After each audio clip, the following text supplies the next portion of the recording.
നമ്മൾ കാണുന്ന ഈ ചിരിച്ചിരിക്കുന്ന ഓരോ ആളുടെ ജീവിതത്തിലും പ്രശ്നങ്ങളുണ്ട്. പക്ഷെ നമ്മളോട് ചോദിച്ചാൽ എൻ്റെ പ്രശ്നം ഏറ്റവും വലുത് അല്ലേ?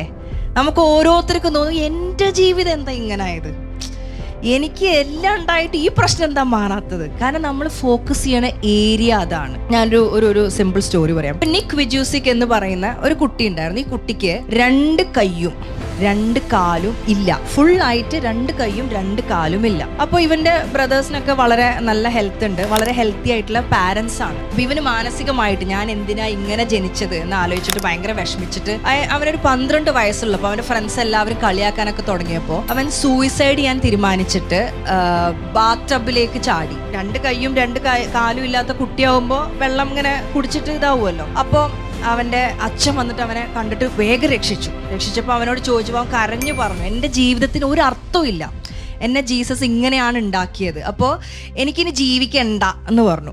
അപ്പോൾ അവൻ്റെ അച്ഛൻ അവർക്ക് പറഞ്ഞു കൊടുത്തൊരു ബ്യൂട്ടിഫുൾ പോയിന്റ് ഉണ്ട്. നിന്റെ ജീവിതത്തിൽ നിനക്ക് 2 കാര്യം ചെയ്യാൻ പറ്റുള്ളൂ.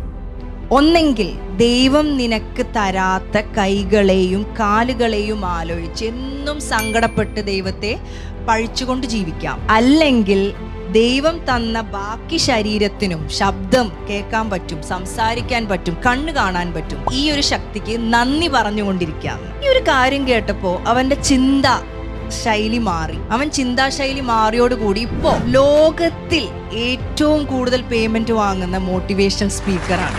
നമ്മൾ എപ്പോഴും ഉണ്ടല്ലോ എന്തെങ്കിലുമൊക്കെ കുറവുകൾ നമുക്കില്ലേ, അത് ഹൈഡ് ചെയ്യാൻ ശ്രമിച്ചുകൊണ്ടിരിക്കും അല്ലേ? ഇതാരും അറിയരുത്. നമ്മളപ്പോൾ ഫോക്കസ് മൊത്തം എന്താ, ഇത് ഹൈഡ് ചെയ്യാനാണ്. നമ്മളുടെ കുറവ് നമ്മൾ ആക്സെപ്റ്റ് ചെയ്ത് കഴിഞ്ഞാൽ നമ്മളെ കൂടുതലേക്ക് ഫോക്കസ് ചെയ്യാൻ പറ്റും.